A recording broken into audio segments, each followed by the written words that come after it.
2 সপ্তাহ আগের ঘটনারই পুনরাবৃত্তি করলেন মার্কিন প্রেসিডেন্ট ডোনাল্ড ট্রাম্প। ইরানের সভ্যতা ধ্বংসের হুমকি দেওয়ার পরপরই 2 সপ্তাহের যুদ্ধবিরতি শুরু হয়েছিল। গত মঙ্গলবার তার মেয়াদ শেষ হওয়ার আগ মুহূর্তে তিনি বোমা বর্ষণের হুঁশিয়ারি দিয়েছিলেন।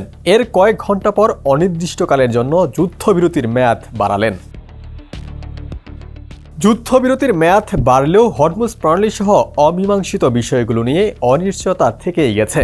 গতকাল বুধবার 3টি পণ্যবাহী জাহাজে গুলির পর 2টি জব্দের কথা জানিয়েছে বিপ্লবী গার্ড বাহিনী, যা সরু জলপথটি নিয়ে নতুন করে উত্তেজনা বাড়িয়েছে।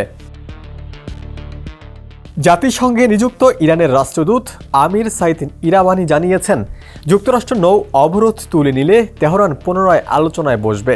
তবে দেশটির পররাষ্ট্র মন্ত্রণালয়ের মুখপাত্র ইসমাইল বাঘাই বলেছেন, তার দেশ রাজনৈতিক ঘটনাগুলো নিবিড়ভাবে পর্যবেক্ষণ করছে। জাতীয় স্বার্থের প্রয়োজন হলেই কেবল কূটনৈতিক হাতিয়ারের আশ্রয় নেওয়া হবে।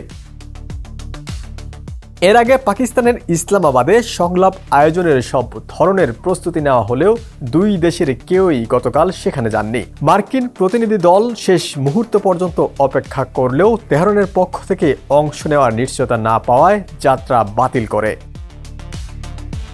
প্রেসিডেন্ট ডোনাল্ড ট্রাম্প দাবি করেছেন, ইরানের শাসকদের মধ্যে বিভেদ তৈরি হওয়ায় তারা আলোচনায় অংশ নেওয়ার সিদ্ধান্ত নিতে পারেনি। বিষয়টি নিয়ে গতকাল রাত 9টা পর্যন্ত ইরান সরাসরি কোনো প্রতিক্রিয়া দেখায়নি। ইরানের বিষয়ে পরবর্তী সময়ে কী পদক্ষেপ নেওয়া হবে তা ঠিক করতে যুক্তরাষ্ট্রের স্থানীয় সময় মঙ্গলবার হোয়াইট হাউসে কয়েক ঘণ্টা ধরে বৈঠক চলে। ডোনাল্ড ট্রাম্প সহ অংশ নেন ভাইস প্রেসিডেন্ট জেডি পেন্স ও অন্যান্য শীর্ষ কর্মকর্তারা। সিএনএনের প্রতিবেদন অনুযায়ী ওই বৈঠকের পর ট্রাম্প সামাজিক মাধ্যম ট্রুথ সোশ্যালে পোস্ট দিয়ে যুদ্ধবিরতির মেয়াদ বাড়ানোর ঘোষণা দেন। তবে এই মেয়াদ কতদিন চলবে তা উল্লেখ করেননি।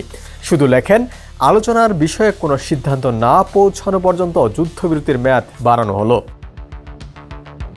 তবে ইরানি কর্মকর্তাদের কণ্ঠে এখনও পরিবর্তনের কোনো সুর শোনা যায়নি। টেক্সট রিপোর্ট, সমকাল।